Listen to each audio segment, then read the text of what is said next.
Hey everyone, welcome to Tesla Shorts Time, daily episode 522. I'm Patrick in Vancouver. Today is June 25th, 2026. Plenty going on in EV land. Let's get to it. Tesla's dry-electrode patent adds a protective coating to PTFE binder particles to stop lithium ions from breaking them down inside the cell. The filing explains that PTFE particles receive an ionically insulating yet electrically conductive shell before fibrillation. Materials such as carbon black, graphene, or copper form that shell through mechanical fusion. The coating blocks lithium ions and electrons from stripping fluorine out of the polymer and forming lithium fluoride. Coverage targets at least 70% of the particle surface, with 90% listed as preferred. The entire sequence remains solvent-free and works with existing high-speed roll-to-roll electrode lines. From cell-level chemistry, the next question is how that stored energy actually gets used once it leaves the pack. Tesla, Sunrun, and Renew Home announced a partnership to aggregate Powerwall and partner batteries into a 16-gigawatt virtual power plant. The project combines residential systems across the United States to provide grid services at scale. The companies describe the effort as the largest distributed energy resource in the country. For Tesla, the move adds meaningful volume to the energy division while automotive margins remain under pressure. Deployment will draw on both existing home batteries and new customer signups. The partnership gives the energy business a clearer growth path separate from vehicle production cycles. Reports note that energy revenue could outweigh deliveries in the Q2 narrative because storage deployments have shown steady increases while automotive margins face pressure. The 16-gigawatt virtual power plant adds visible scale to the division. Investors are watching whether deployments accelerate further in the second half of the year. The segment offers a different growth profile from vehicle production cycles. Energy storage growth is therefore positioned as a potential larger story than vehicle numbers this quarter.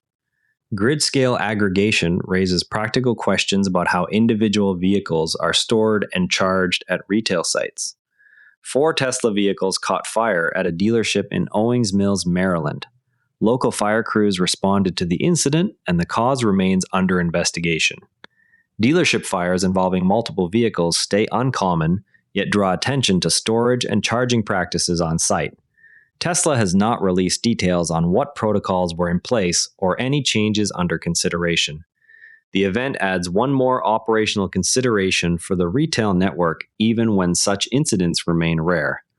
Retail site questions stand in contrast to third-party hardware that aims to improve the charging experience itself.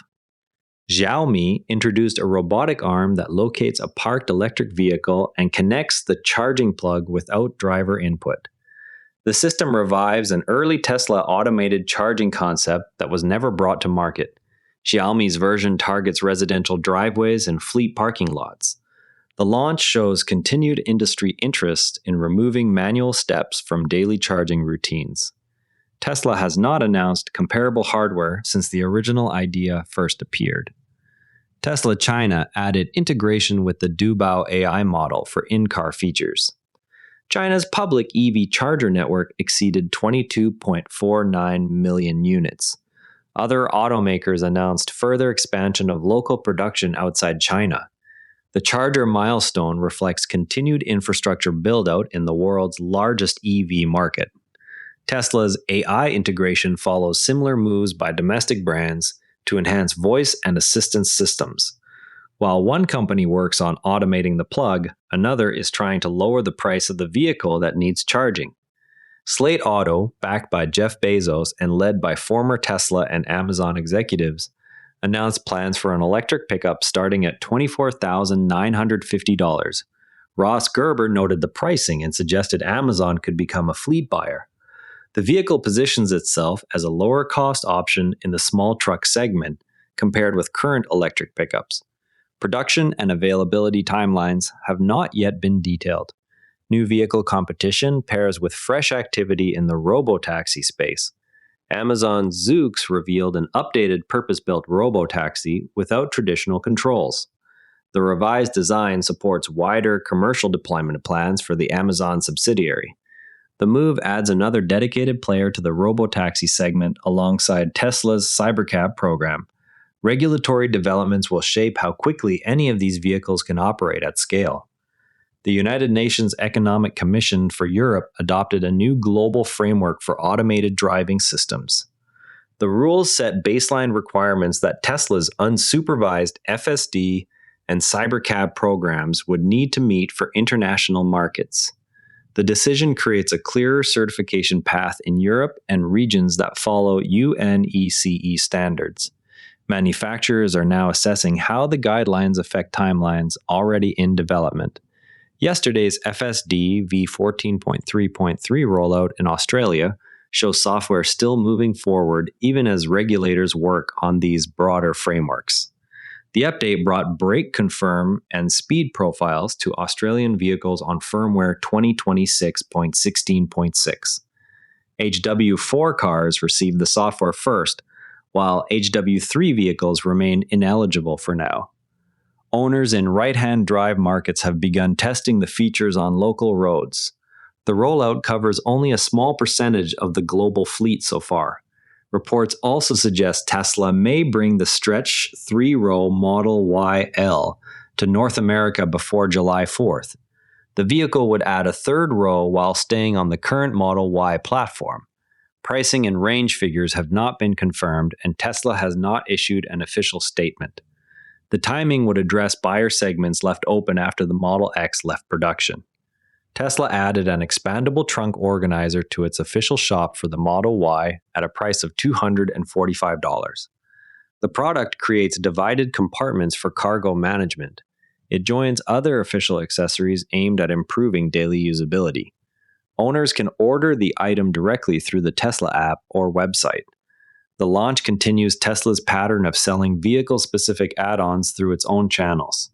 Tesla launched a competition that rewards winners with lifetime free supercharging. Participants must complete specific in-app challenges or driving goals. The program gamifies charging behavior across the fleet.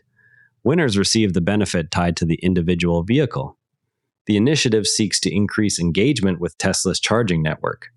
Unplugged Performance released a retro-futuristic wheel design for the Cybertruck. The 24-inch C-Weber disc. Wheels feature a disc-style spoke pattern that updates the vehicle's appearance. Owners can order the set directly from the aftermarket supplier. The launch adds to a growing list of third-party styling options for the pickup. The wheels maintain compatibility with the Cybertruck suspension and braking hardware. An owner reported completing a full year of scheduled service on their Tesla in one session.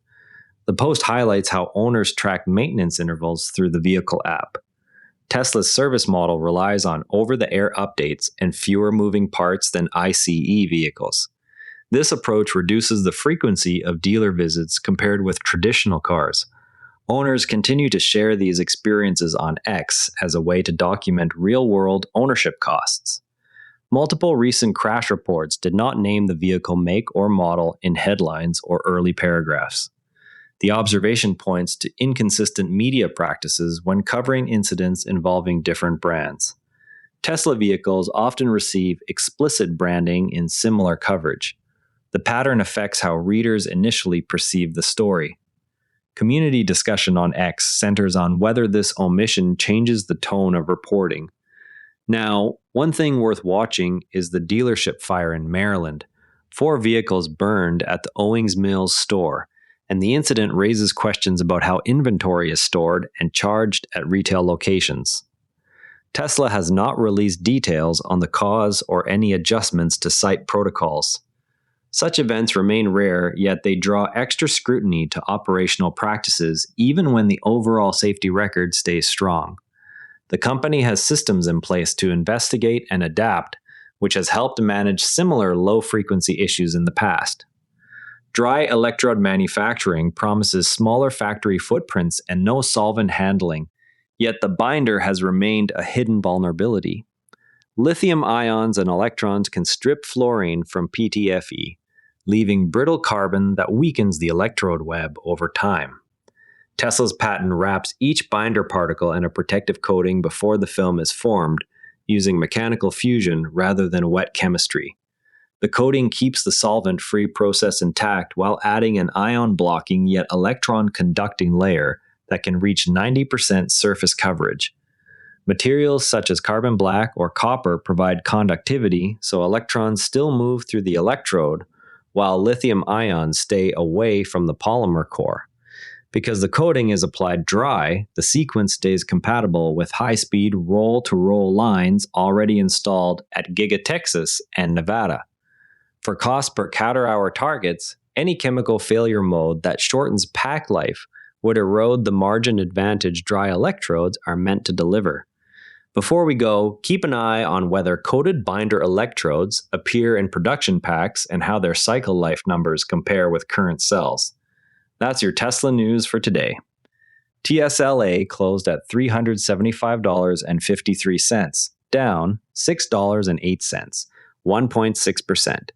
If you found this useful, a rating or review on Apple Podcasts or Spotify really helps new listeners find the show. You can also find us on X at Tesla Shorts Time. I'm Patrick in Vancouver. Thanks for listening, and I'll see you tomorrow. And before you go, this show is part of the NARA Network, a family of daily podcasts on tech, science, and markets, each one a short, sharp briefing you can finish on the commute. If today earned its place in your feed, here's your next listen. Fascinating Frontiers, the most fascinating news from space and science. Find every show free at naranetwork.com. This episode used AI voice synthesis of my voice. Editorial selection and analysis are my own.